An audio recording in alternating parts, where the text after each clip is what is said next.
gonna start. And no, this isn't a bad dream. I really am standing here. I'll explain in a minute. Well, welcome to the March 10th general membership meeting of the Council of Fort Lauderdale Civic Associations. My name is Mary Peliquin. I'm the past president of this group. Our current president had some maintenance done and he's just not quite ready to come back yet today, but he'll be back next month. And as always, we're going to start with the Pledge of Allegiance. The flag is right here behind me. I pledge allegiance to the flag of the United States of America and to the republic for which it stands, one nation, under God, indivisible, with liberty and justice for all. Thank you. Okay. And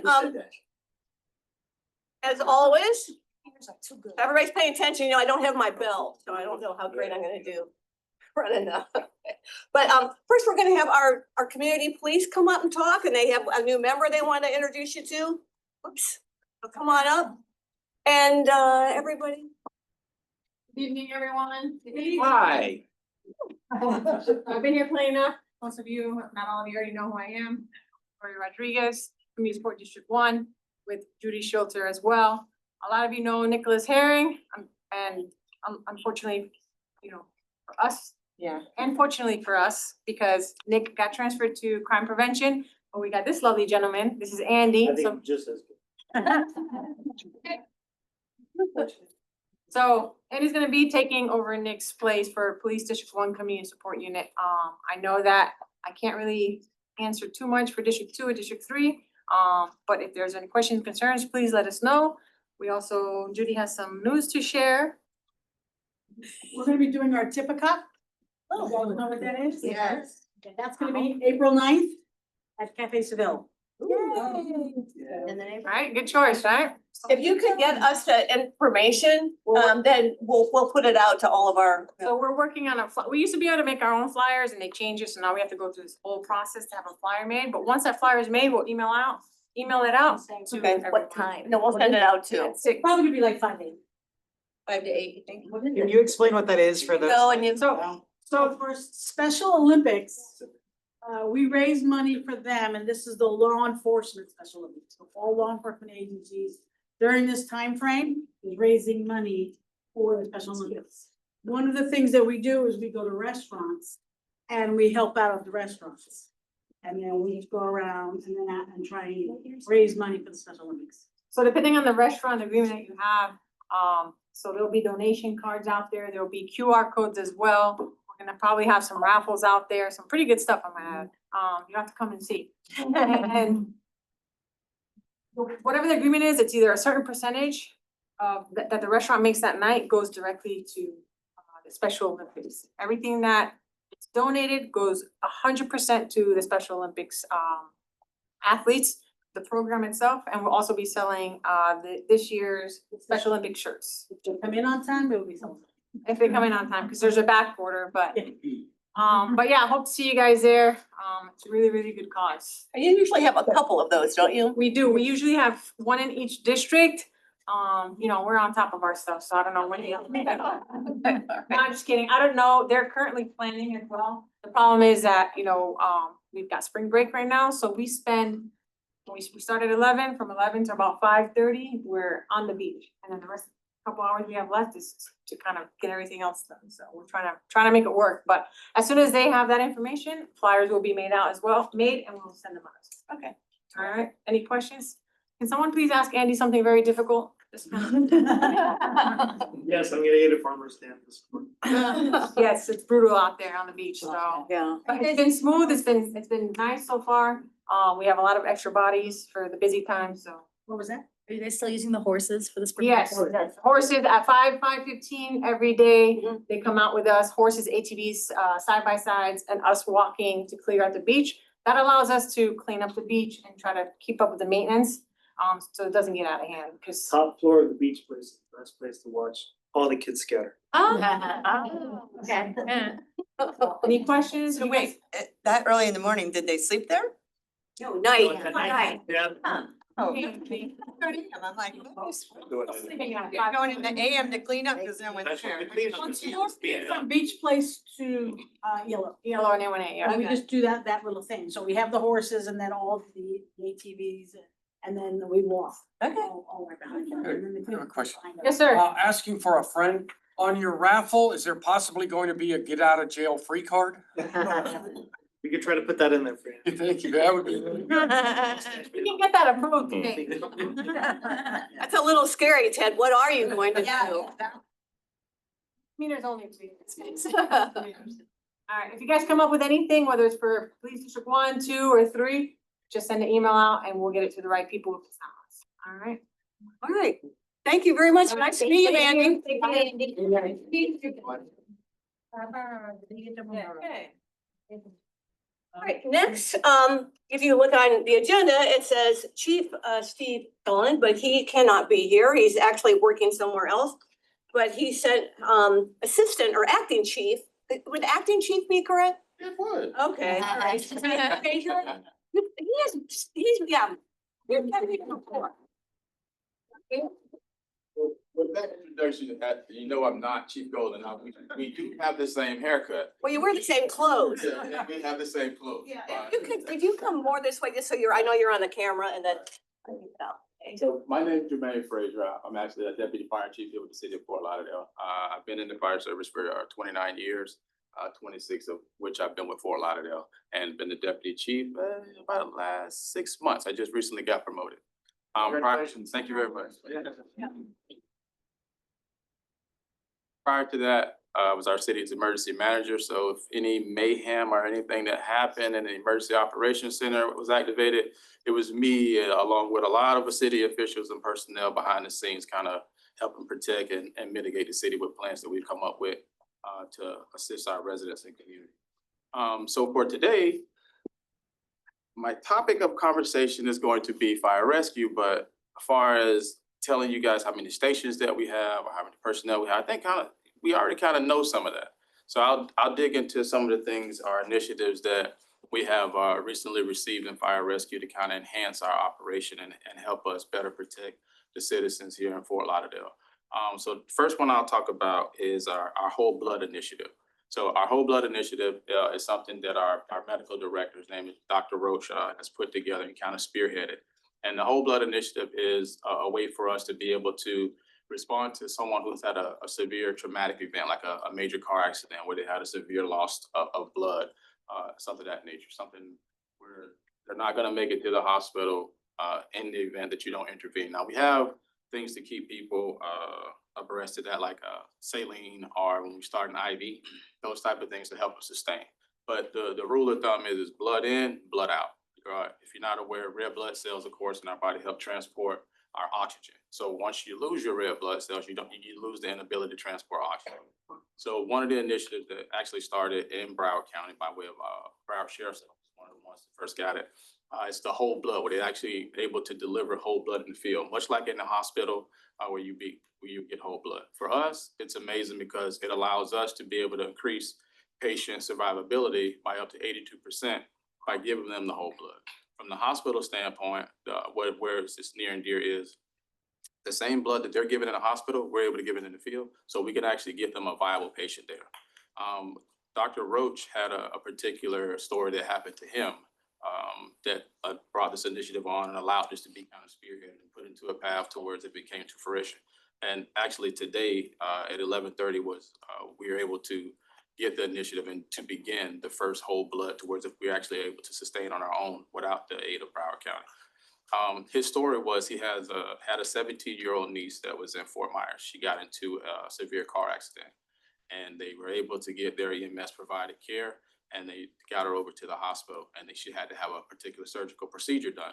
And when they opened her up to do that surgical procedure, she had a massive blood loss. And due to that massive blood loss, she ended up being succumbed to those injuries.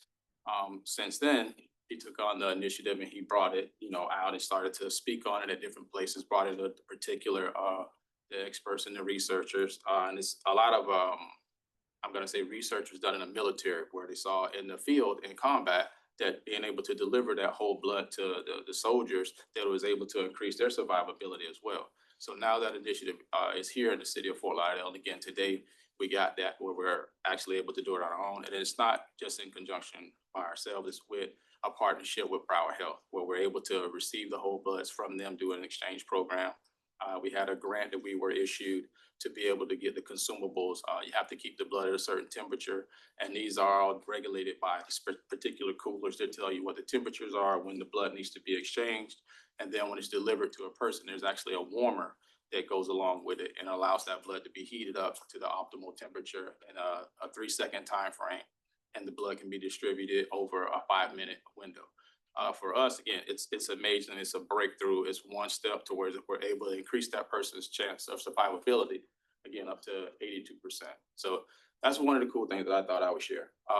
Another one is, Can I? yes, ma'am. Question? So going back to like science in grade school, I mean, there's like A blood, O negative, AB, it's whole blood, like all those things Good or? question. So the universal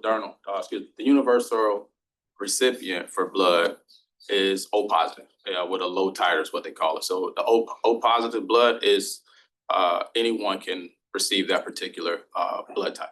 And it's used with not many side effects, if any, for that. And then that sustains you till you get to the hospital, and then they can focus in on what your actual blood type is in the event that they can't find that.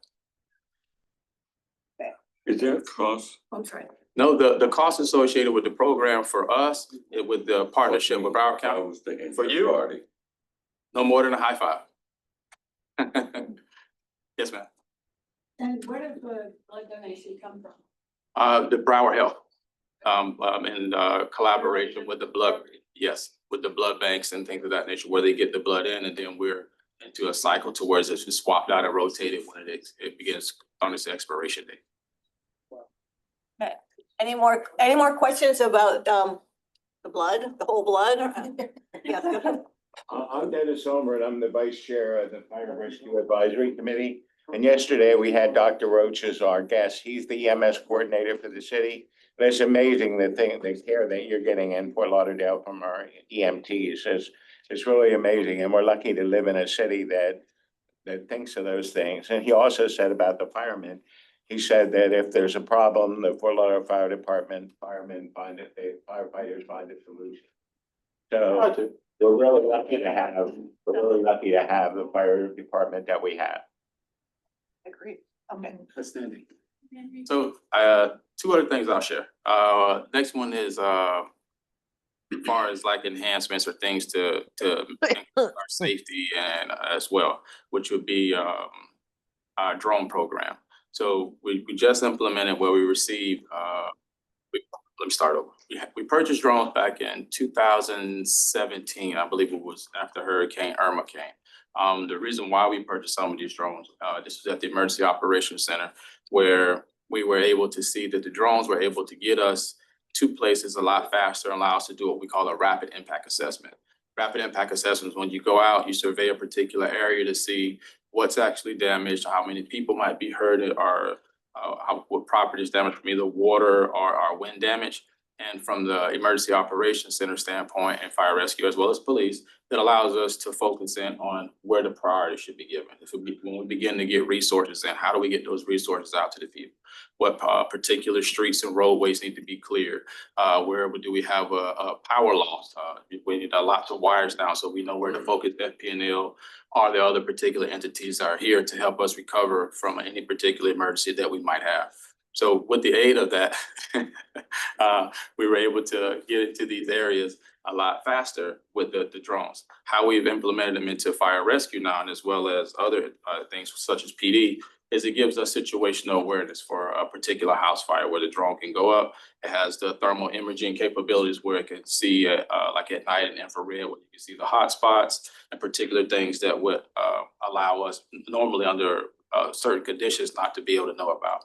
It allows us to do a 360 degree of the building without ever actually going to the backyard to see if we have any particular hazards that might exist, such as power lines down or any particular things in the backyard that might cause us any injury or illness, such as a dog or vehicles or things in the backyard that might be on fire and you're thinking it's the house, but that's actually a vehicle there. So it gives us a second set of eyes.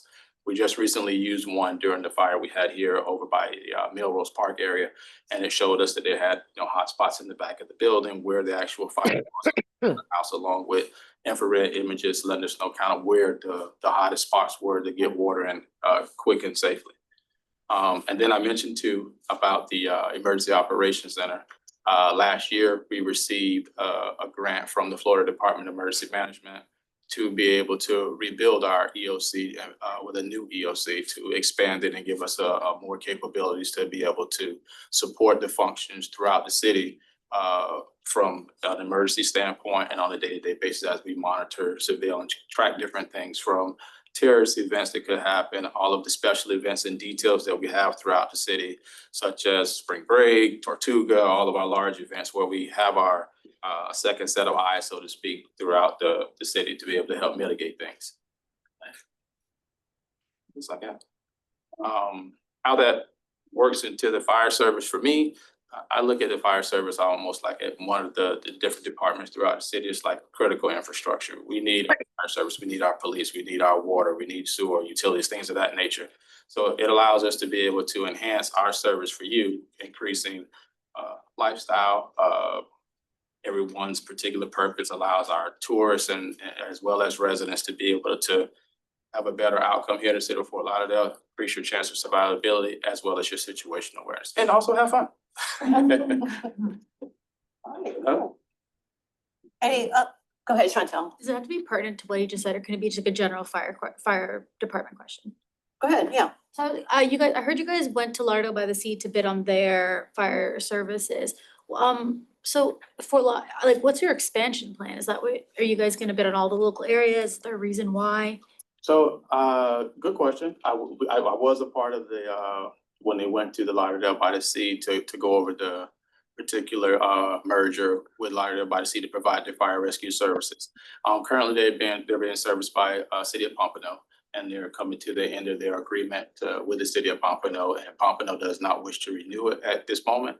And we are, in the process, where we submitted a bid to do it. From the timeframe, the last timeframe out there has been no movement.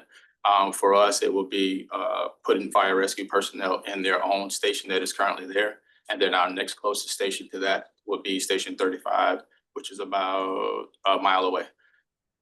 In the event that we had to move over to that area. Is there a reason we're doing that, or is it just? Just to provide their fire and rescue service. They currently don't have Okay. the personnel there, so that's the argument.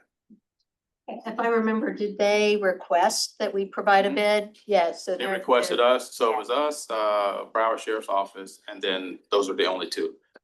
As far as geographical location, who would be closer, it would be the city of Fort Lauderdale, where our closest station is 1 mile. Thank you. Any other questions for Acting Chief? Are there any updates on the training academy going in at the Siegel campus now that that's been officially approved by the school board? No new updates as far as what you just mentioned, that it has been officially approved. Our goal is to retrofit it to where it accommodate classroom and training facilities for police as well as fire. So that way it can be a useful training facility to help us out. And I'm glad you mentioned that. One of the initiatives and our grants that we received too was from Department of Health, not Department of Health, but the state for high-rise training. We have approximately 480 high-rise buildings, and about 14 new ones under construction. And this training was a $1.3 million award to be able to train all of our fire rescue personnel in the dangers and our safety, how to work the fire pumps and all the things associated with a high-rise building. Although all the high-rise buildings have one thing in common, that they're tall, all of them have different challenges, whether they have different stairwells, exterior versus interior, how far the hallways are, and particular things like that. And we have this particular funding to be able to train all our personnel to be able to equip and bring the right equipment for each one of these buildings and their uniqueness. It's also an opportunity for us to get revenue too, because other agencies are always looking for places like that in the city to rent it when we're not using it. I think there was once, I remember this from a while back where you could like register your house, or is it say, there's two of us here and a dog and a cat? Does that still happen? It could be a sticker that they would put on the. Yeah, I haven't seen that actually in a while. I know it's a program that was initiated, but I think it was sunsetted. Very good. And I see we have some people online. Do any online people have questions? Hand up, of course, Marilyn. No, actually, I have no questions. I can't see that very well. I can, Marilyn. Oh, go ahead, Marilyn. Okay, I have no questions. I'm just Just unmute testing. yourself. Can't hear her. I heard it first. You're unmuted. Is she unmuted? Yeah, I think I'm unmuted. Can you hear me? She's unmuted. I see it lighting up. I see lighting up. For some I'm just reason- testing hang on my for a system. second. It's the first time we've done a hybrid meeting in this room. Go ahead, Marilyn, try and speak. I just wanted to test my system and see if you could hear me. Can you Yeah, hear we me? can now. Yeah. Thank you. I worked out the problems on my side. Thank you. Okay, so you don't have a question? No, love the man. All right, I don't see any other hands up, so, oh, Susie, go ahead. Are we still, is station number 2 still the busiest station in the country? I do not have the exact stat. You got me on that one. I would have to check and follow back up. I know we were for about 5 years where we were the busiest station, rescue and engine, or excuse me, ladder 2 were, but I don't remember the exact stat. But I do owe you a question. Coming for that answer. All right, I'll make sure I get it to you. All right. I think if nothing else, well, thank you so much.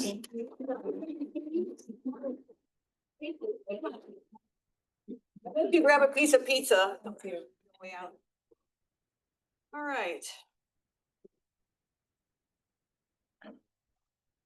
Okay, now I just saw Linda. All right.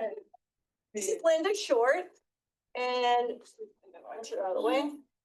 And she is going to talk about water. If anybody has any problems with their water bill. No? The water bill, you can absolutely call me. I will take your call. All right. I get them all the time. All right, thank you. So with me today, I have a couple people. Okay, gotcha. I'll just put it over here. Is it okay if I stand over here? Oh, absolutely. Please do. I'm very loud, so if you can hear me. Yes, everybody can hear me clearly? All right, clap. I've been asked to revive the presentation I did at the commission meeting on February 17th. So some of you might have already heard it already, but I'm just gonna give it to those who have not. And what we're allowing for this meeting is questions to be responded to. Not a lot of people showed up when I gave my presentation, boo, but hopefully today I could provide some responses to questions if you have any. With me today, we're gonna do a little show and tell. We have my Deputy Director of Finance, Aaron. He is my water guru person. He's actually in charge of dealing with the water utility billing division. Also with me is Albert Carbon. He is a new Utility Services Director. And with him, one of his teammates, Ingrid Kinbaum, who handles the AMI implementation. And she'll round it up with a good show and tell when we're done. All right, so good afternoon. Thank you so much for having me here today. I'm gonna go over basically your bill, what some of the rate changes has happened in the past few years, how to help and prevent water, high water bills, the ordinance rights, so what you're allowed to receive as a credit if there's an overage or something on your bill. And then also, we have a new municipal assistance program that will offer aid to people who have a high water bill and can't afford it. There's an affordability program that was implemented and is income-based, and we'll talk briefly about that. All right, so we're gonna go over understanding your bill. So how do you manage your water bill, right? We're gonna talk about the tests and credits that are inside of the ordinance and what you're allowed to do. We're also gonna talk about payment arrangement, which we do have if you have a high water bill. We don't want you to have to pay for it all at one time. If you can't afford to, we do have a payment assistance that you can do. And we also have a payment plan where if you don't qualify for the payment assistance, we have a payment plan that's typically spanned over 12 months that we can do for you. And then we're gonna go over the AMI and how the AMI will really revolutionize what we're dealing with right now, because I think everybody here is on Nextdoor. There's a lot of stuff going on about the water bills and how to read it and the consumption. So, you know, the AMI is really gonna help with that, because neighbors, all of our residents here will have real-time access to your metadata. Okay, so you can tell right now if something was running, sitting here at the meeting, you'd open up an app and you can look at your water account and your meter consumption and see what's going on minute by minute with your account. Great. All right, so understanding your water bill. All right, so this is the fiscal year 2026 rates, okay?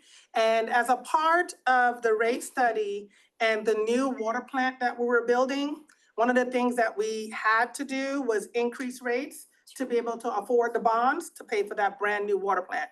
Beautiful plant, state of the art, has everything we need regulatory wise that we need to make sure that the water is clean. You know, I've been here for about 13 years, so I've heard a lot of complaints about the color of the water and different things. This is gonna fix all of that, okay? And so when you look at the rates is a tiered approach, all right? And this was implemented years ago to try and do some kind of water conservation, right? So the more you use, the higher you pay based upon those tiers. The tiers are currently set at 0 to 3,000 gallons. You pay a rate of $4.92 per 1,000 gallons, okay? And if you use above 3,000 gallons, 4,000 to 8,000 is $10.80 per 1,000 gallons.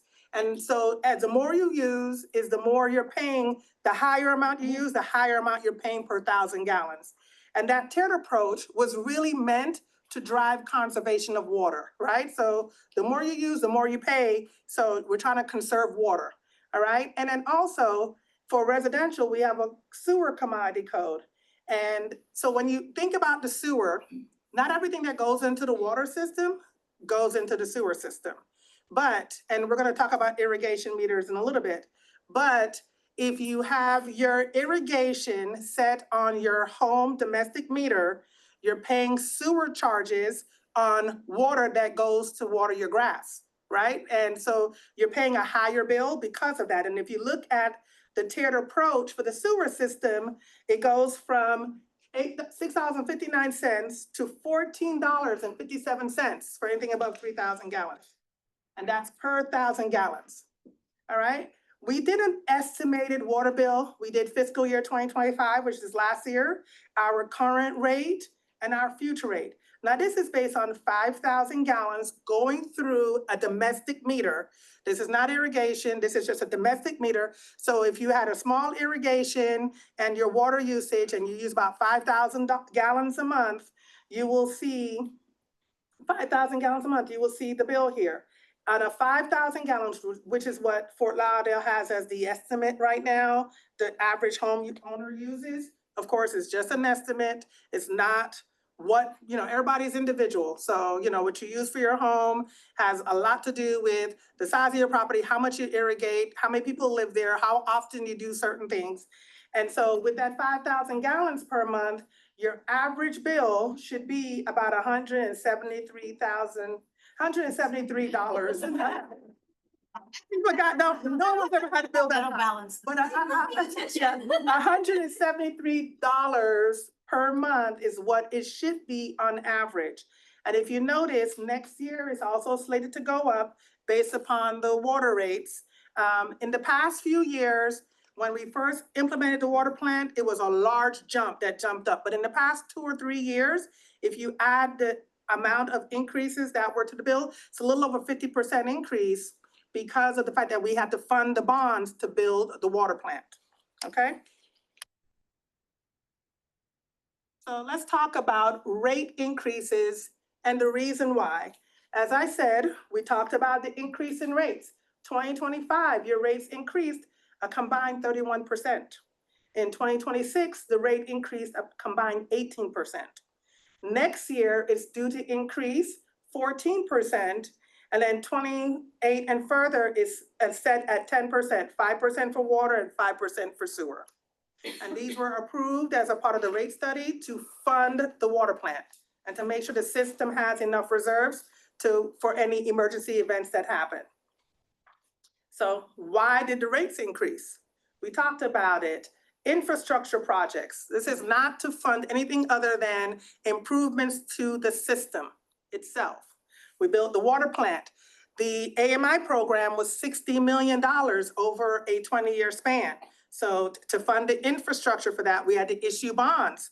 And issuing those bonds, you know, that's a part of your rate increase. Then also any kind of rehabilitation to the system itself is funded through these funds as well.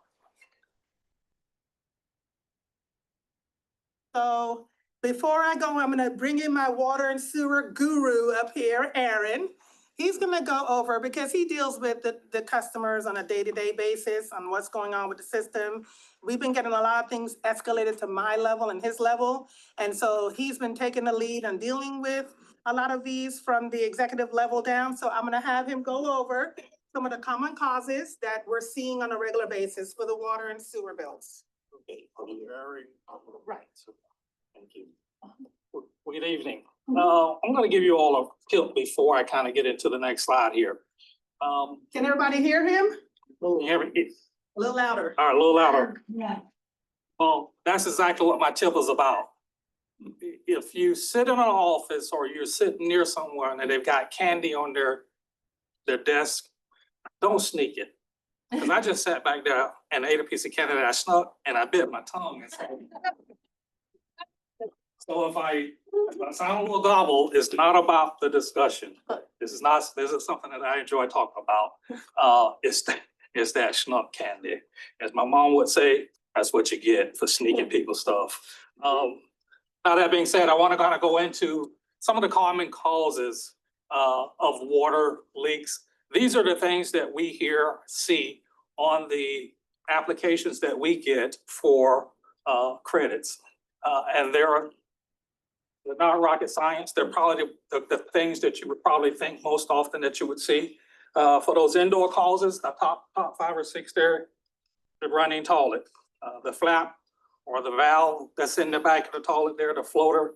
One of those 3 items is usually defective and it causes, sometimes you can see it, sometimes you notice it and you don't, but a toilet can be running and you can be losing a couple of 100 gallons of water per month from just a leaky toilet in the back there. So those flaps and those floaters should be checked on a kind of a systematic basis. Leaking faucets, shower valves, water softeners. Sometimes these water softeners, they get stuck and they continue to circulate the water in the system there, and it's just running down the drain. And you can actually lose quite a bit of water with these water softeners if they're not working properly. So if you've got one of those, that's something as well that if you get a leak or if you get a hot bill, you might want to check that as well. Washing machines, refrigerator, ice makers, and then the reverse osmosis system. Let me ask you, how many people know what a reverse osmosis system is? Okay. I had no clue what a reverse osmosis system was. Just keeping it real. So naturally I looked at it, but generally it's the little tank that sits underneath the sink in most cases. And it's there, it filtrates the water to take out some of the chemicals, the salt and things of that nature. Oh. Well, exactly. Well, that is a bigger manufacturing format for it. But essentially, in the outdoor causes that we see a lot on those applications, irrigation leaks, broken sprinklers, crack water, the crack heads on the sprinkler heads themselves. You've got the overwatering during the dry season. The city has a watering cycle or recommended cycle for watering. And generally it's suitable to make sure that you've got enough water to actually keep the vegetation strong. But often people are watering far beyond what the recommended cycle is. We have hoses left running, malfunctioning irrigation controllers, and the rain sensors. And then you've got the spigots that are just left running on the outdoor showers. And I'm gonna admit again here, I've never had an outdoor shower. So but I hear that there's a lot of them down here in South Florida. I'm from Jacksonville, so I was up on the top of Florida here, but, my understanding, you guys have a lot of them here. And then, of course, the other causes, there are pool, when people are filling up pools and topping them off, or you've got that automatic, refiller where it continually, if the water's evaporating, then it will allow more water to come in there. Yeah, pressure washing, see this quite a bit. People have, they're saying, hey, I could have used this much water. Talk with them a little bit and they realize, or you talk to them a little while and say, and somehow another pressure washing will come up. And they just don't realize how much water was used during that time frame just from pressure washing various things. Then you have, and this is another one. A lot of people miss the fact that when they have additional guests in their house, and we see this a lot of times around the holidays, you have additional people there, you're cooking additional foods, you're running additional water, you're running the dishwasher more. More people, more usage. And that is often another reason that we see a large consumption. Okay, so what are the practical steps that we could take or you can take in order to try to mitigate some of this consumption or recognize that there's an issue? Initially, generally the first indication that you have is, unfortunately, right now, is when you get your bill. And it has doubled or tripled, and you recognize what's going on. This will be, and we'll discuss this later, Ingrid will, but this is something that will be mitigated with the new AMI that's coming on board. But right now, because you will, as Linda indicated earlier, you can see in real time what's going on with your water. Right now, you don't know that until you get your bill, but that's quickly changing, hopefully. And the other thing I'll tell you that when you get a bill and it has doubled or it's tripled, we have already seen that. Our system will identify that to us now, and we will send someone out to reread your meter before we bill it. So we don't, so a lot of times people will say, hey, there's no way that somebody needs to come and read my meter again because it's twice as much. In 99% of those cases, we've already sent a person out to do it a second time because we realize, hey, this is odd, this is out of the ordinary for this particular customer. Go reread it. And so we try to confirm a lot of those and try to mitigate that issue ahead of time. So generally, if you actually get the bill, we've already seen it twice. Monitoring of the meter overnight hours.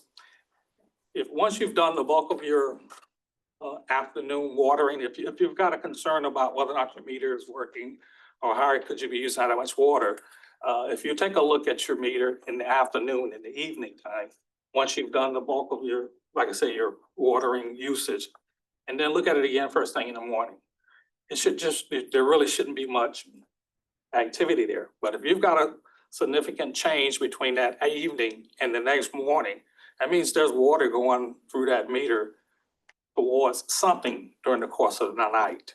And so often you can detect, you may not know exactly where, but you can detect that you've got an issue or a leak going on somewhere. Sprinklers during the months, when, like I say, irrigation is not being done or being done additionally. And then the usage of significant, if you got a significant bill, like say that's well above your normal average for 12-month period, there again, you may have something going on that you need to do some further investigation of. And so that's what we're kind of talking about over here on our practical steps to try to help prevent some of these things when you recognize them or to kind of troubleshoot them. We talked about the toilet earlier. Put dye, just a little food coloring dye. You can put that in the back of your sink or back of your toilet there. And wait about 15, 20 minutes. If that change, you see the dye in the stool area, then you know that it's leaking. Because that dye should stay within the bag until such time as you flush it. If it's coming out of there, that means that you've got a leak somewhere in that toilet system itself. And that water runs in there into the bowl part of the toilet. It's essentially going down the drain because the bowl will only hold so much before it allows it to run through. So every 60 to 90 days, just a little food coloring will let you know what you got going on with those toilets. Replacing the old flaps and the valves, like I say, sometimes just periodically, maybe annually. You can replace those things if you're having an issue with them. Monthly zone inspections. If you've got an irrigation system, just once a month, walk around your yard everywhere where you've got a little zone, where you've got a little head up and see if there's anything, any issues with them. Sometimes you can tell if they're just seeping a little bit. That can use up a lot of water over time. Just walking your property in general, because not in all cases do you know where your piping is, but if you know where all your piping's at, just walking around there, if there's any damp spots in your ground and it hasn't been raining, you can't figure out why is it wet over here, it's perfectly dry over there. You may have some piping underneath there that's leaking. Stick to the city's watering schedule when and where possible, to the extent that you can. Like I said, you got to monitor your own vegetation, but like I said earlier, that schedule is kind of developed to make sure that there's enough water supplied to most vegetation. Check your hoses periodically. Make sure that you haven't left any of them running. And then we always recommend a separate irrigation system. Linda kind of alluded to this earlier. Until you get to 13,000 gallons of usage, and we've just said that 5,000, between 5 and 6 is the average household. Until you get to 13,000, you're paying more for sewer than you are for the water. So unless you're a high user of water, you're just paying, like I say, you're paying twice as much to use the amount of water that you use, because sewer costs more than water does until you get to 13,000 gallons. And so irrigation meters, there is an upfront cost with those, but they generally will pay for themselves in a year's time.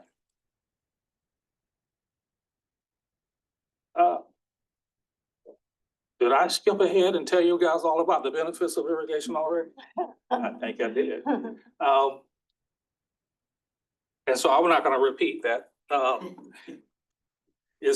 Because essentially, like I say, it's the irrigation, you're not going to pay for the sewer if you got one of those. It's going to reduce your monthly bill overall, and it's going to help you. It also helps us isolate issues. When people call us and they say, I've got this problem, there's no way that I can be using that much water. If your domestic water going into the house versus your irrigation, we're able to isolate which one of the systems has the increased volume, and it allows us to be able to inspect and help you figure out what's going on a little bit quicker and easier. So that's the supporting the investigation issue there. Testing and credits. I'm gonna go through this one here. And this one's kind of important to a lot of folks, how we handle and do the credits. First thing that we offer though, did I say test and credit? Yeah, meter test. And then the meter test? You'll do the meter test, I yeah. don't know a lot of meter tests came up, yeah, but we're gonna talk about the meter test. No, because that's a No, meter test. no, I just joking. A part of the credit process, when you submit for a credit, we want to test the meter. We want to make sure that that meter is in good standing. And so we will have you do that as a part of the credit.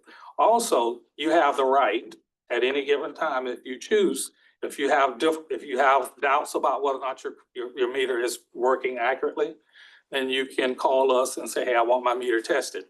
There is a $16 fee for the first time you do that. But if it turns out that you're correct and the meter is not working properly, then that $16 fee is refunded back to you. And so if you have that doubt, you question it, you just want to have it tested, you can call us and we can set that up. It's not always immediate. And when I say always not immediate, given upon what our schedule is, it may take a week or two for the folks to get out there and do it, but we will do that and take care of that for you. So when in doubt, give us a call. Now, I'm going to caution you about one thing on that. Meters, as a part of their way that they're designed and structured and made, will reduce the amount of water that goes through them over time. The older the meter, less likely it is reading all of the water that's going through it. And I say that to say, often we will come out and take the meter out of the ground to take it back to the shop to test it, put in another meter. That meter that we put in is usually a newer meter. It is newer, if not brand new. That's gonna start reading more accurate because it's a new meter.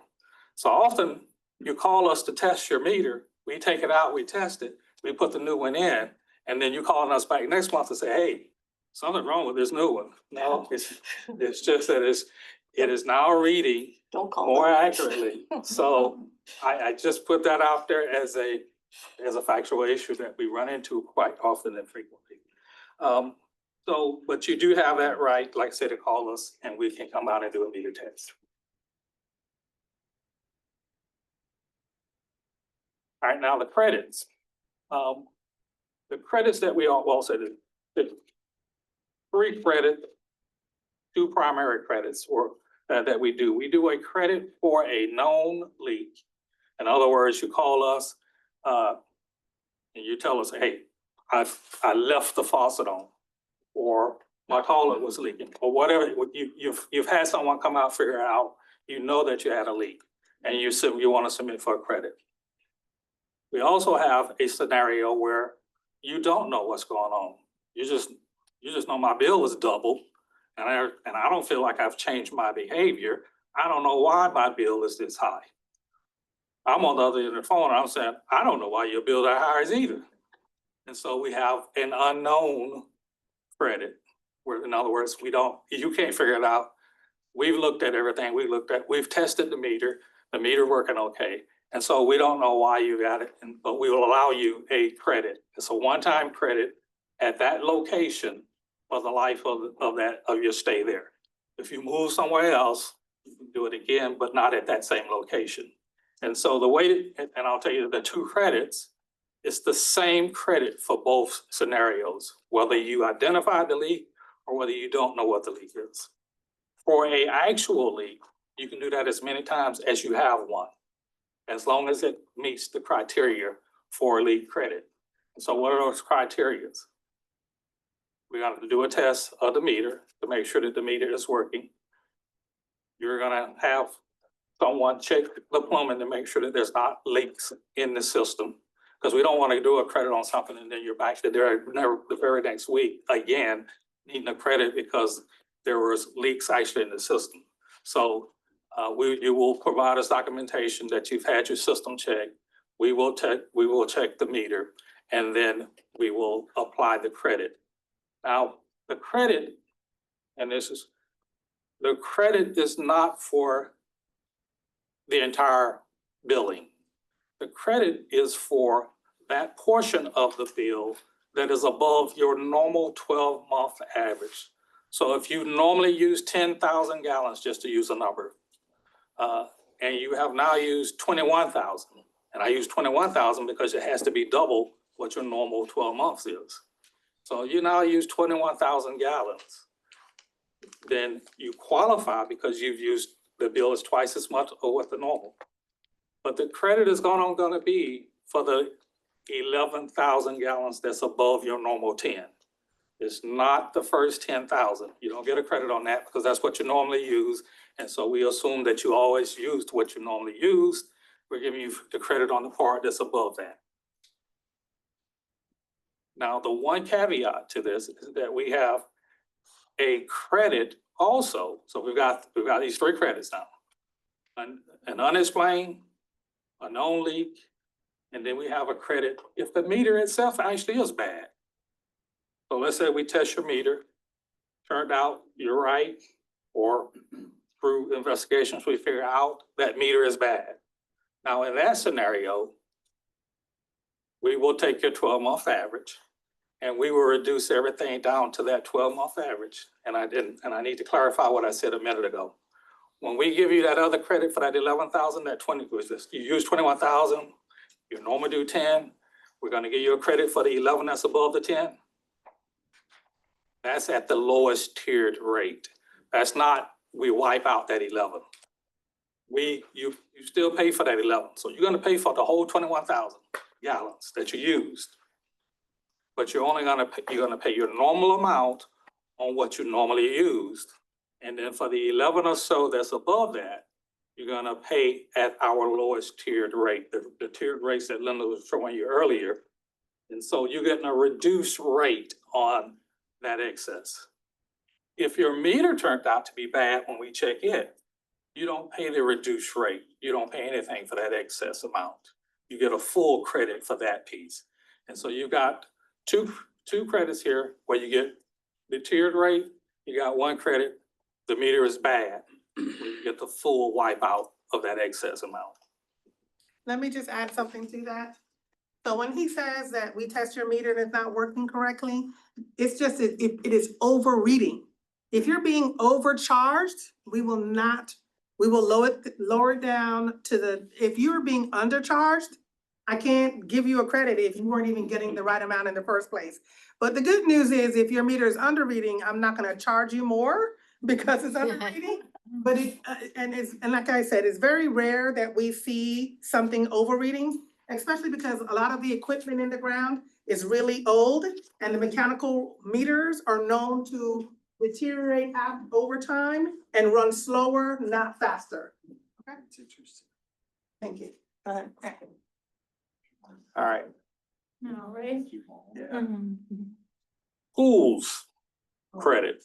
Most people don't know we do a pool credit as well.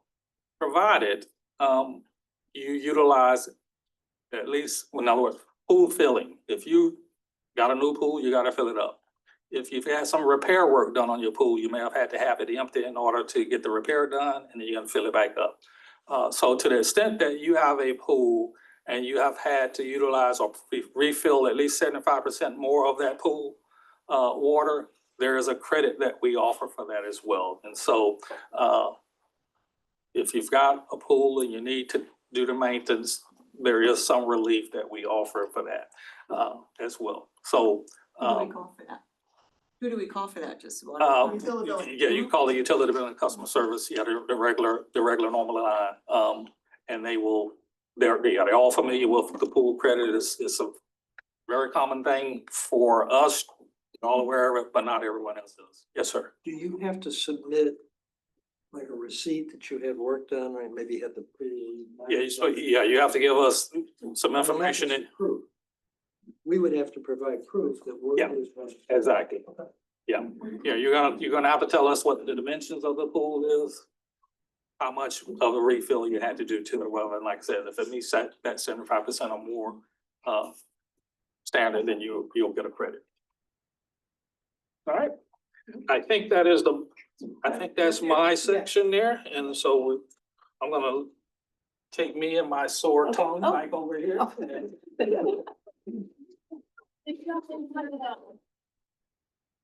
All right, so before we get to this, I want to go over some statistics that I didn't share with you.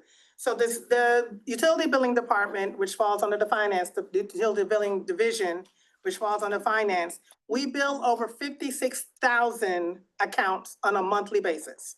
So we have 56,000 accounts throughout the city. And of the 56,000 accounts, you know, we talk a lot about leak credits and then there's a lot of noise out there. We only have on average about 35 unexplained on a monthly basis. So, you know, people talk about it's a systematic issue going on. We have to tell what's going on, the things in the numbers, right? The details are in the numbers. So we do on average about 35 requests to review for unexplained credits. We do get quite a few of leak credits that people apply for because they actually had a leak on their property and, you know, they got it repaired and so they're seeking the leak credit. And it's about 145 a month for the leak credits and about 30 on a monthly basis for the unexplained, just no one knows why the water system spiked. Also, I just wanted to share, you know, overall, the city itself, we get a lot of walk-in traffic. You know, we talk to people on a regular basis. We have about 125 walk-in service that we do to help the customers, as well as about 300 on the phone on a daily basis. So when you think about those numbers, it's just not speaking as something that's systematic when you think about the 56,000 that's being built, 35, it's not a systematic issue. And I just wanted to throw that out there because I think I've heard a lot of talk about that in the recent, weeks and months. All right, so let's talk about the payment arrangements and the assistance programs. All right, we do have utility payment arrangements. And what we do offer is we're trying not to be a financial burden on you. We understand that something might have happened on your property. It's a large bill and, affordability is something that we all want to be conscious of. So we do allow a structured repayment plan where we would take your bill and we would then divide it up to 12 monthly payments and we try not to be more than double your normal bill, right? So if your normal bill is 170 and your repayment and you owe a $5,000 water bill, just for instance, we don't want that number to be more than you can afford, right? So we typically do a 12-month standard period. I have extended it for longer periods. If there was a large leak or something going on at the property, we can do up to 36 months, but standard is typically 12-month repayment period. And it's designed to avoid service interruption. We don't want to shut off your water, right? We want you to be able to afford to pay for it. So it's designed to avoid disruption and it must be arranged through the utility billing office. That's available to anybody who has a water account with the city at this time.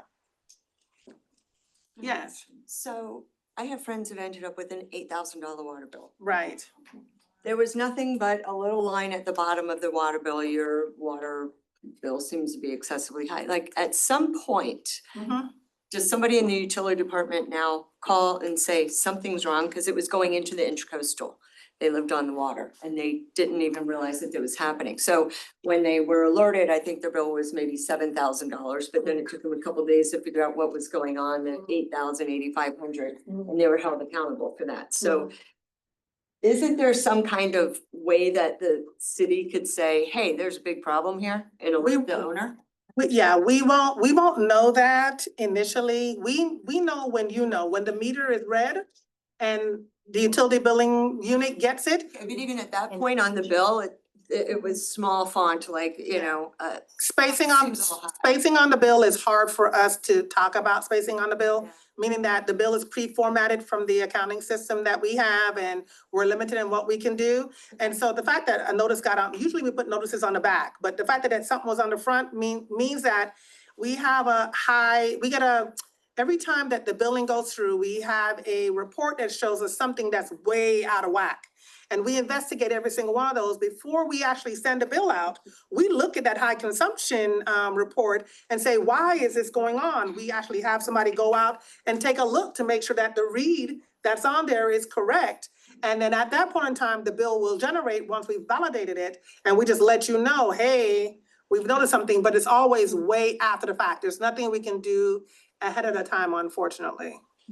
Isn't that what the new smart meters will do though? It sure will. And that's what we're gonna hear about. Yeah, you're gonna hear about the smart meter. She's gonna show it to you. That's Do a good. push on.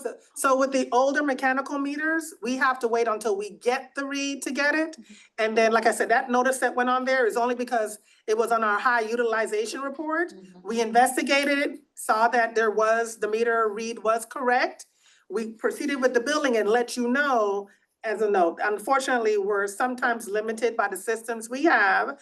But on top of the new AMI program, which Ingrid is gonna talk about, the city just purchased a brand new utility billing system that will be more interactive with the neighbors as well. And so they will send you real-time messages. If you have your phone number and your email address in the system, on top of being able to log in and see your bill, we can send you messages. You can send messages straight to utility billing, straight from your app. So that's a new feature we're rolling out in the next 18 months or so. We're currently in the implementation, the early stages of implementation with that, and it will align with the AMI. So we're super excited about that because the system we have now is really old and antiquated. And, so we fought for the best and tried to get the best for the city so that you can have more information in your hands and help you triage some stuff before it comes to the point where it's a very high bill. Okay, well, let's talk Yes. about Yeah, One more question, then we're gonna move on to the AMI AMI, because.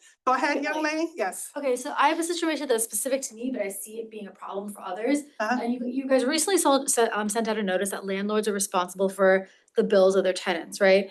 I got hit with that post-COVID when I had a tenant stop paying their water bill. I had no knowledge of it. We evicted him, I think 4 months later, and I was left with a $1,200 bill that I was responsible for. So what are other landlords doing, or what do you guys do to help us, or how do we mitigate that situation? Cause there's no way we can turn off water for tenants. Right, and so this is the reason why we went to owners only, because of that same reason. The city sometimes was involved in landlord-tenant disputes, but I think the biggest thing that I wanna highlight on why the owners only for the account opening is so important is that the city has over $900 million in bonded debt for the water and sewer improvement we've done over the past few years. And what it does is that when we're allowing tenants to open accounts and leave us high and dry, for instance, where they're not paying the bill and the collection process is a slow process, we have 60 days for non-payment before we then start to send you letters to tell you that we're gonna disconnect. And by the time we do the whole process, 4 or 5 months have gone by before we shut off the water system, and the bill has really risen to a high rate, and we're not collecting it. People are not paying it. I had to write off almost $6 million in tenant bad debt last year that's accumulated over the years. And what that does is drive the rates up for everybody else to pay for the fact that we're not collecting on those funds.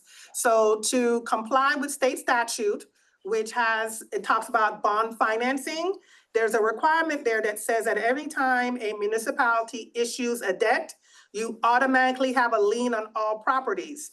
But when we let tenants open accounts, we lose our ability to lien the property or collect the best we can for the city. So to shore up the revenue collections in the water and sewer system and making sure that we're not passing on the bad debt costs from people, tenants who are transient and move around and leave us stuck with high water bills. As a landlord, if you own the property, you should not have had to pay that bill. Okay, it cannot be passed on to the landlord if somebody leaves it high and dry. So if you paid that bill, I would love to know why somebody gave it to you. But there's a statute that prevents me or the city from taking a tenant account and making the owner pay for it. I have the emails, can I reach out to you directly with my? You can absolutely reach out to me. I'll give you my email address. Call me up. If it's been several years ago, I don't know if I can do anything about it now, but those are some of the things and the reasons why we wanted to switch the account process to allow it to be owners only, to make sure we have the strongest collection method available to us to make sure we can pay our bonds timely. So it's a 6 million loss every year. No, it was a $6 million loss over several years. Okay. We finally just wrote it all off because we weren't collecting it. And we wrote off anything that was outstanding through 2022. So this is 23 and 24 still has bad debt, but that was $6 million I wrote off that we have to pay. It is. They couldn't answer that for you. No, that's okay. I got it. There you go. So I think just because we're running late, if we. Last one. Yeah, but so I'm just wanted to go over here. This is the only thing, last thing I want to share, and then we're gonna go straight into that. The Municipal Services Affordability Program. So what it allows you to do, it gives you up to $1,000 in a rolling 12-month period, but it is income-based. And at this point in time, is 80% of the annual maximum income is what you have to be at, below 80% of it. And you must live within the city limits, and you must apply for it. The assistance will not be given to you. It will go directly to your utility billing account. So if you apply for it and you're granted it, we will just put $1,000 towards the utility bill if you have it. It requires an ID, and it just gives you need to prove that you are the person that's there. And I'm providing you with a phone number there if you need to get in touch with the Community Services Department who actually manages the program. Okay? Now we're coming to the fun part, AMI. All right, Ingrid.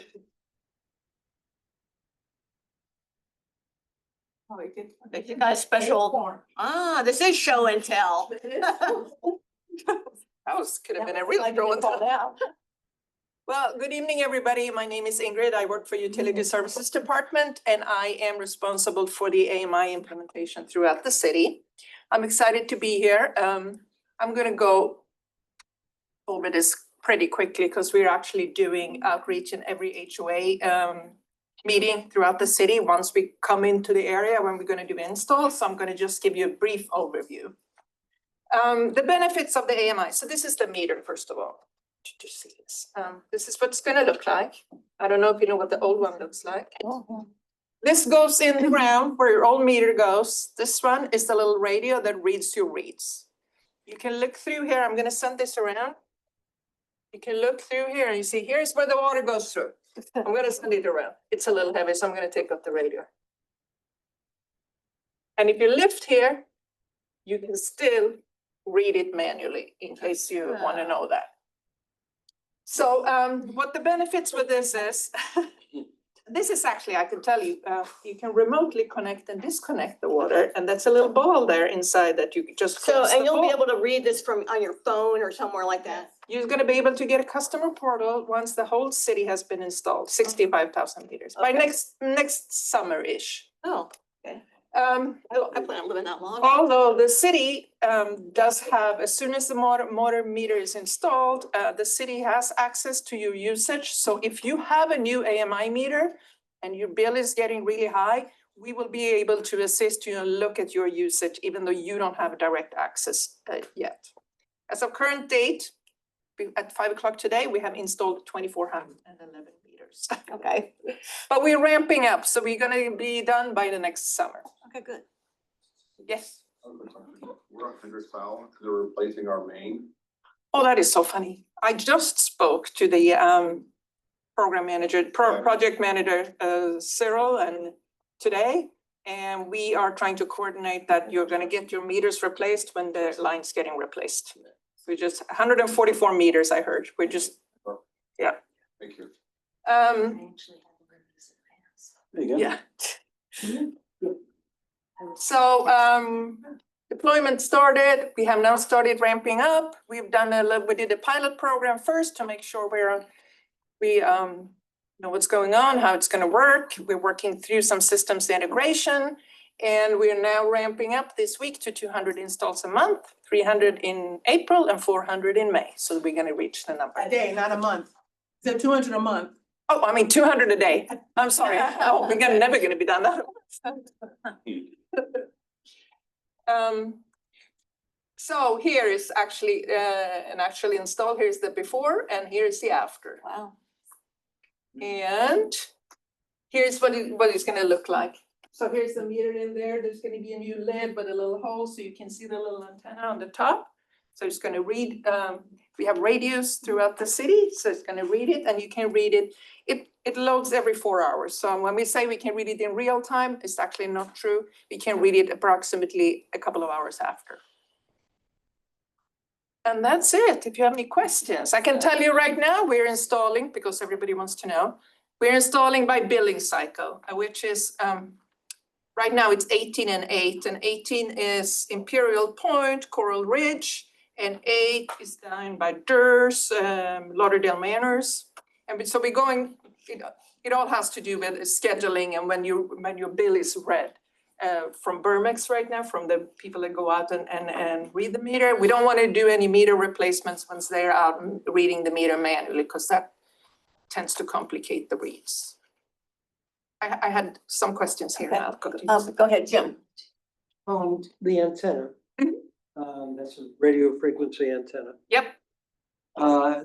Does someone drive by and it reads from? Nope. So Nobody it's goes out. Totally over the air. Yes. Any type of radio frequency interference that's been? No, it is on a band that has been secured. Utilities. Yes, it's 900 something. I don't remember this on in top of my head, but it's on a secure band that only this can read. Okay. You had questions? Thank you. Is it intelligent enough to see overflow and shut itself down? If it's in. And let's say we have a broken pipe in our house and Yeah. the water flow, it'll shut itself down. It won't shut itself down, but you will be able to set an alert, like a continuous flow. Normal, if you have a leaking toilet, it's 10 gallons per hour. And if, Busted pipe. oh yeah, it definitely, if it's 200 gallons per 2 hours, it will also give in. Once you get access to the portal, you can set your own limits where you want it. And it's, last thing I'm gonna say, because I'm so excited about this one. I had a person calling that got one of these installed quite early, and it's like, it's impossible, you installed this meter and my consumption is so high. And I go in and I look, 4 AM every morning, 500 gallons, 4 AM. I'm like, do you have an irrigation system? Yeah, but I never turn it on. You wake up at 4 AM tomorrow and go out and look, and he never called me back. So those are the things we're gonna be able to assist with when you have high bills or something unusual happening. Go ahead. In addition to having more accurate reading, what's the savings in terms of labor costs? Do you know that? Well, we're not gonna be able, we will not be having any manual reads.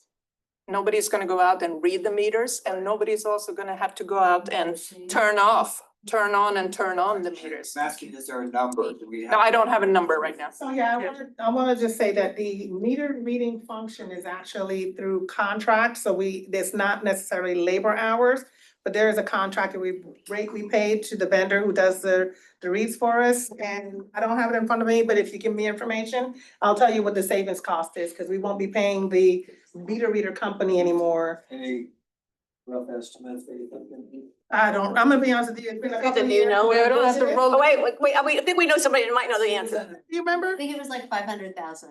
A year? Yeah. Okay. All right. But then we don't have to roll the trucks to turn on and turn off either. Right, so it's gonna be, right, And that, yeah, that didn't include that was just the Burmix. right, that was a Burma's contract, and then on top of it, what you'll have the ability to do is to do a low flow, which means that it basically stops running water there and just basically drips water. So it will help if you have a leak to put a low flow on it, so we might be able to put that capability out there for you guys to do. Last thing I want to tell you, because this has happened too. If you open this lid and you read it, you don't close the lid, the display goes dark. And I go people and I call, it's not working.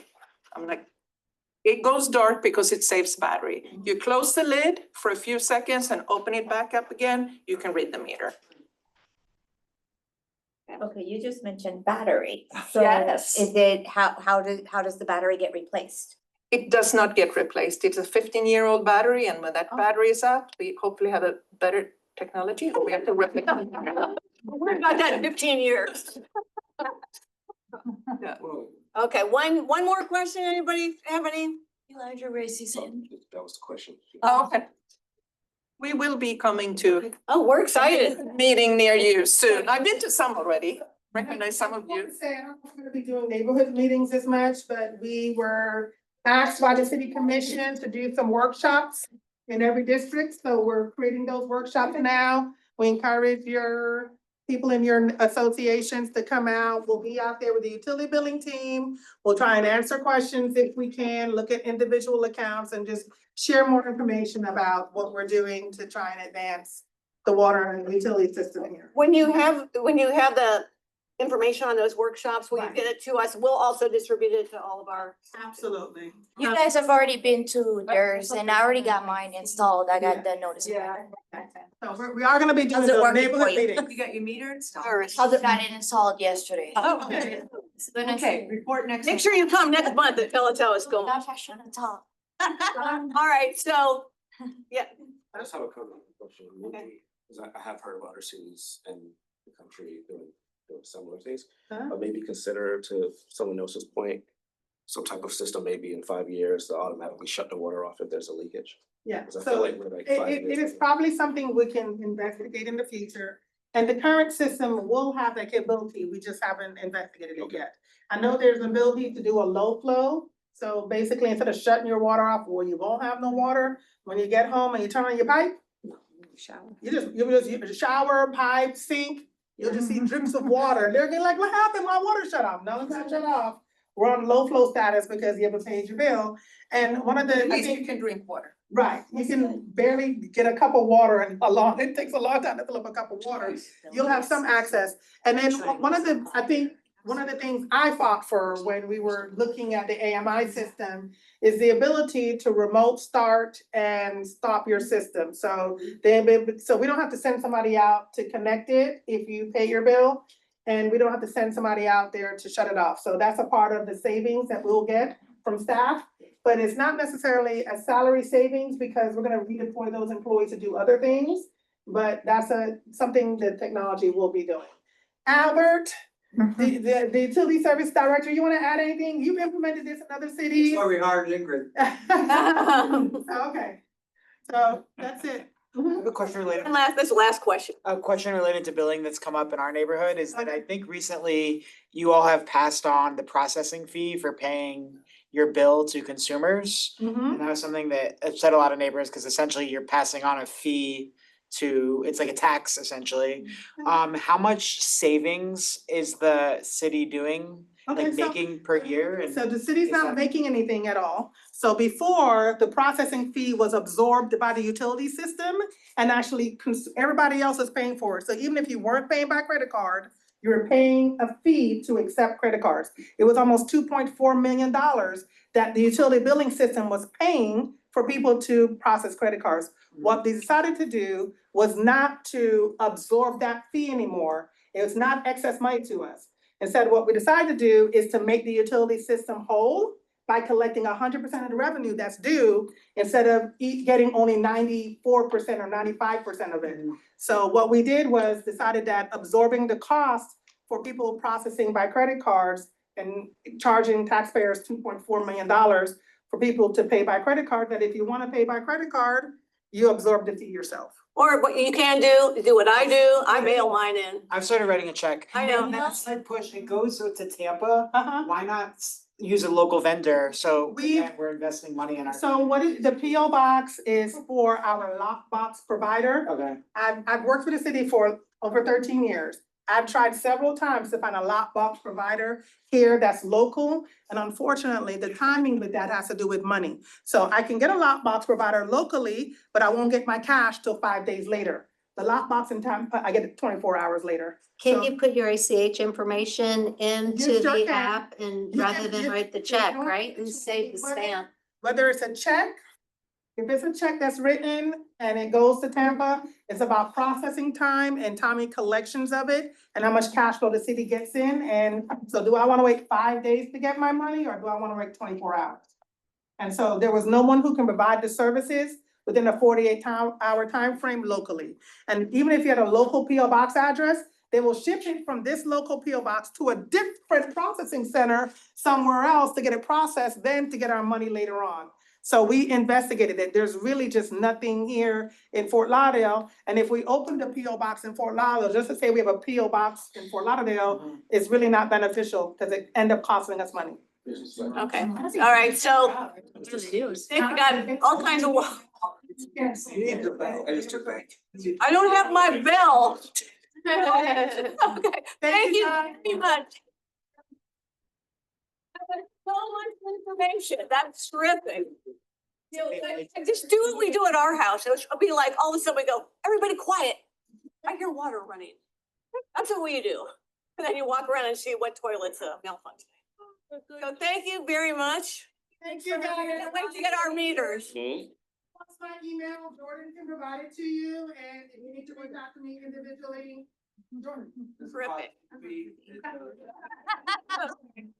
All right. It's wonderful. Okay, so moving on, I realize I did not create this agenda, so the next two things I think we've are done. Am I correct? I mean, Memorial Fire Rescue and the water. So we're gonna move right into Jim Concanon and the exciting topic of the Charter Revision Board, which All right, I know about. buckle up your seatbelts, folks, because this is really exciting. Seriously, staff met Thursday and Friday, at the city manager's office, the clerk's office, and the attorney's office to determine when the report from the Charter Review Board is going to be submitted to the commission. The next step would be for the commission to draft ballot questions, and then the ballot questions would be back to us theoretically, so that the council can do a community outreach program to get input on those ballot questions. From there, those responses from the public from those sessions would go back to the commission. And they would finalize the questions that are gonna be on the ballot, and then there'd be a first and a second reading. And all that would have to happen before June the second. So there's a lot of things that have to take place before June the second. I think we're trying to put a little pressure to get the commission to respond and perhaps work on the ballot questions before the end of this month. If that occurs, there's a possibility that this could actually happen. The ballot questions finalized, the community input and everything to the supervisor of elections by June the second. So I'm not, I can't tell you anymore because I don't know anymore because staff hasn't gotten any finalized plans in place yet. So that's really the nutshell summary. Okay. Thank you, I Jim. wish there was more that we could say. Marilyn has. I'll just chime in. I'm Sabrina Hallian. I'm Commissioner Sorensen's Chief of Staff for District 4. And yesterday I was on the call with Commissioner Sorensen, the city attorney, and it's been reiterated to us that very soon a letter to the commission, a memo from the manager's office is going to be coming to us with all of this, and it'll be coming to a very soon commission conference meeting. Good to know. Okay, that's good. That's good news. Thank you. All right, well, that's good. Somebody pointed at the screen, just nobody. Marilyn muted. I thought she had a question. Okay. Okay, before, I forgot to do something. I forgot to take attendance. So, and we just usually do the board members real quick and, or did you already just go through them all? Yeah, I can. Okay, so we know who's here. But what I would like to do, just real quick, we have a couple people that have, this is their first time here. And if I could, and I'm just gonna kind of put you on the spot, but I'd like if you could just introduce yourself and say what neighborhood you're from. And Theo, if you don't mind me picking on you and just starting with you, please introduce yourself. Good afternoon, everyone. My name is Theo. I am a former U.S. Army sergeant, combat veteran, disabled.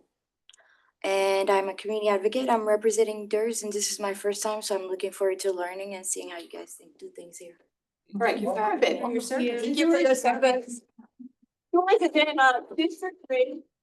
And for about 4 years, while the aquatic center was under construction, we all swam at Carter Park. So really got to know all those neighborhoods over in there, just, wonderful people in that area. So I'm very happy that you're here.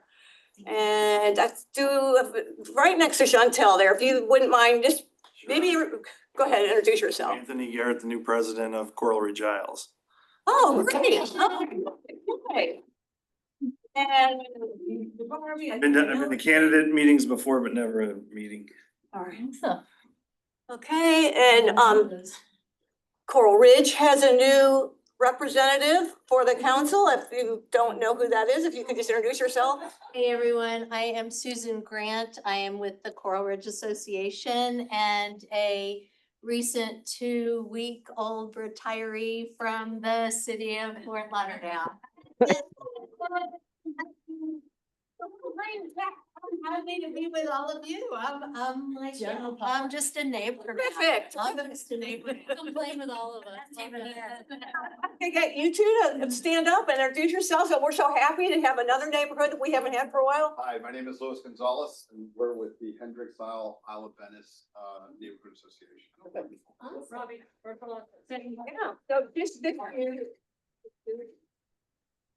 so that's wonderful. I love seeing these new, we did have Doers for a while. We did have Hendricks for a while, but people come and go, so. Marilyn, are you still there? Wait a minute, Marilyn? Yeah, yes, I am. Showing it. Your first I'm time. here. Can you hear me? Last meeting. Oh, you came last meeting? Sorry. Yeah, no, I came last meeting. All right, he's old. Yeah. South Middle River. Shirley Dickey. Shirley Dickey has her hand up. Okay, go ahead. Hi, Cheryl. Okay, yeah, I just wanted to make sure that Home Beautiful was recognized as attending, even though it's, virtual. No, we got you. We got Okay. you. We know you're, how would we miss you, Cheryl, please? Thank you. We see, what we do is we see a list of names, so it's all right. Okay, and then Marilyn, you're up next to talk about the Nova Art Museum. Right. Actually, Michael can talk about it too, since you can actually see him there. But we have picked a day for the NSU Museum Council Neighbor of the Day event, and it's going to be May 31, which is the last Sunday in May. And we're very excited about it. We're starting to work with Chantel on a flyer, and we'll have plenty of time to make everybody aware of it, and hopefully we'll get a really good turnout in May. Michael, do you want to add anything? Yes, we're going to also invite county services such as the tax collector's office, the Broward County Property Appraiser's office, as well as the supervisor of elections office. So they'll all be there available. So making sure that everybody is vote by mail and everything else that you need to know by, yeah. So their services are gonna be there. Vote by mail deadline passed. Yeah. For the election today. For the election today. For No, August and incorrect. Yeah, good question, but however, vote by mail, that's for March the 10th election has passed. We're going for what? August elections and November elections. Okay, that's the main crux. Yeah. Ernest, you've already signed up. You're ahead of the curve. Yes, but you need to check because I personally check and I'm excuse me, I have the floor. I am a primary Democratic voter and I vote every primary. And the fact is that I found out my vote by mail was taken away from me. Mine too. Yes. So I am telling you, I almost blew up when I saw mine was empty. Really? And that's not funny. No. Yeah. So you need to check it immediately. Yeah, so I vote consistently every primary, and mine was taken away from me. Elijah, are you paying attention? Yeah. So primary voters, be out there. Okay, thank you. Did they say why? Did you have to No, re-register? it was gone. It was just gone. Can you explain the 4 zeros? Cause that's what alerted me. Very good. 4 zeros on the. Okay, everybody has the driver's license. If you renew your driver's license, good question.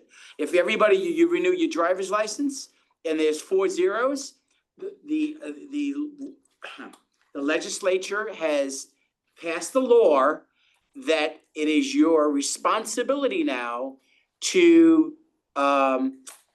reinstate and to re-register your voting process because they'll wipe it out. So, mine was gone. Where are these zeros? Right, Oh, on your driver's license. If you renewed your driver's license and there are 4 zeros next to it, At the back. at the back and the front, see, mine's old. But when you renew it, you like it says, Those last 4 digits. the last 4 digits. If the last 4 digits, you have 4 zeros. Okay, fine, you're fine then. Yeah, but I would still check it. Because mine doesn't have 4 digits and my absentee, my vote by mail is gone. Michael, I don't have the 4 digits and mine was gone. And yours was going Yeah, on? mine was gone. Yeah. But Chantel's email that went out that day, it was so easy for me. It was just a great Yes, reminder. it is. Reminded me. Thank you for doing that Thank you, because Jen. I clicked on it and it just reminded me and I was right there. I got the email, I clicked on it and then I was all set up and I checked off to be done in every election. Good. Thank you. So thank you, Chantel. All right. I also check your voter registrations too, that our elections office on the front page of their website, they put potential ineligibility notices on there every day, so you can check and see if you're one of the people that will be purged from the rolls. And I'm looking at a lot of names in that. Making it hard to vote. Can I see what it looks like? One of the things that they did send out, Okay, wait, somebody's speaking. was that they did say if you have changed your driver's license, it is advised that you go and update your voter registration simply for that risk. All right, I mean, I voted by mail for years because I never knew where I was gonna be. All right, is there any other old business? Any other old business? Yeah, Peter. Not old, this would be new business. Pardon? This would be new business, Oh, okay. sorry. No old business? How about new business? Peter? So I'm Peter Puddington. I am here as a board member of Coral Ridge Arts. I used to work for the city. So I used to say when I came to these sorts of things, some of you will remember me. Now I realise nobody remembers me and it shows how I'm really feeling old, so. I remember you. Just quickly, we, in Coral Ridge Arts, let's broaden it out. The city and the county have a shared use agreement of school recreational fields. Coral Ridge Arts has a school and there's 13 of them that have these shared use agreements. But the field, sometimes it's locked up, sometimes it isn't. And when I inquired most recently about, well, it's the weekend holiday, I think, they said, well, you have to have a permit to use it. So I called the park rangers, or maybe it was the parks department, and they said, well, the permits are like $50-something an hour plus insurance. So if the neighborhood wanted to use the school field for 4 or 5 hours, that would be like $300 or something. So I thought I'd bring this subject here to see how other people, if you have that agreement, are using these school fields, if at all. So that's really why I brought this. So it's up to you guys to say if whether this is of general interest. Well, we're finding it very difficult to understand our entitlement as a neighborhood to use this school field outside of school hours. I can answer a little bit of that. Having been on the Parks Board, there are shared uses of schools and parks. Let's put it that way. Some schools use park facilities for their, outdoor activities. Some, it's the opposite, where it's a school property and then it gets used as parks. That's what it sounds like you have. We have that. And almost all parks have hours that they're open or closed. I can speak about George English Park because Bayview Elementary uses it. And, there's times when the fields, they're all locked because school's in sessions, something like that. So, I know that works like that, but not every park is the same. There's another park in, Coral Ridge, Country Club that gets locked down. Didn't that one behind Fresh Market get locked up at night? No, I tried for that. No, it didn't work, okay. Tried really hard. Yeah, but I mean, I don't know, I can't speak specifically to what's happening there. Do you ever, did you reach out to our commissioner? Actually, I can't remember if I've raised this with the district commissioner or not. I think you should do that. Start there. I'm just curious, was it shared use and now they've removed it? No, it's within the school and therefore the school fence the gate has to be left open for people to be able to use it. Yes. Some days, particularly at the weekend, it's open and some days it isn't. Yeah. And you never know. So if you're walking down 10 minutes from the other end of the neighborhood, you never know whether you can get into that field or not. You should And when you call the park rangers, they say, well, there's a sign, which there is, on the gate that says use of this facility by permit only. But the permits are, $150 for 2 hours or something. So is this, this is something I should reach out through the Yes, district? you should reach out to the commissioner because I don't know what the agreement is with that property. I've read the agreement, Chair, and they all read pretty much the same. I mean, outside of school hours is the generic term for when the neighborhood is allowed to use. Oh, I don't know, that's the new one. What? I would say, get your neighborhood, write a letter and present it to the Parks Board. They're the ones who have more of a voice that will present it to Carl Williams and the commissioner and see if you can get that property. I would do both. Yeah, I do shared both. space. The Parks Board would support you on that. That's what they want to use the school properties for. All right, thank you. And Marilyn has her hand up. Yes. Yeah, Marilyn, go ahead. Yeah, Peter, I remember you. Peter, can you hear Marilyn? I remember Marilyn, yes. Peter, is it an official joint use park joint use school playground? Or is it just a sort of informal, you can use the park, you can use the facility when we're not using it? Because if it's an official one. Marilyn, it's more the latter. Okay. There is a playground within the school, which is within another fence. So what we're talking about is basically grass, and it is marked out with two baseball pitches. So and I think you can actually access a basketball court as well. Yeah, because I have. That's what it is, but it's used by the school and during school hours. And mainly we're talking about the weekend. Yeah. Okay, well, there is a distinction between those facilities that are part of the joint use playground, and you may be thinking, or you may be talking about other facilities that were not included in the official designation of joint use playground. Give me a call. I have some connections there. We can talk about this offline. Thank you, Marilyn. But Marilyn's right. There are several schools that are joint use, like Bayview, and I think Harbordale has it. Harbordale is, yeah, and they don't charge us anything for using the basketball courts. Yeah, we'll talk about it, Peter. All right, is there any other new business? All right. Meeting adjourned. No bell, no gavel. Thank you, everybody. Publishing budget, we see everybody. What's your budget when you put out your newsletter? This is the way. Gets more exciting. Oh, yeah.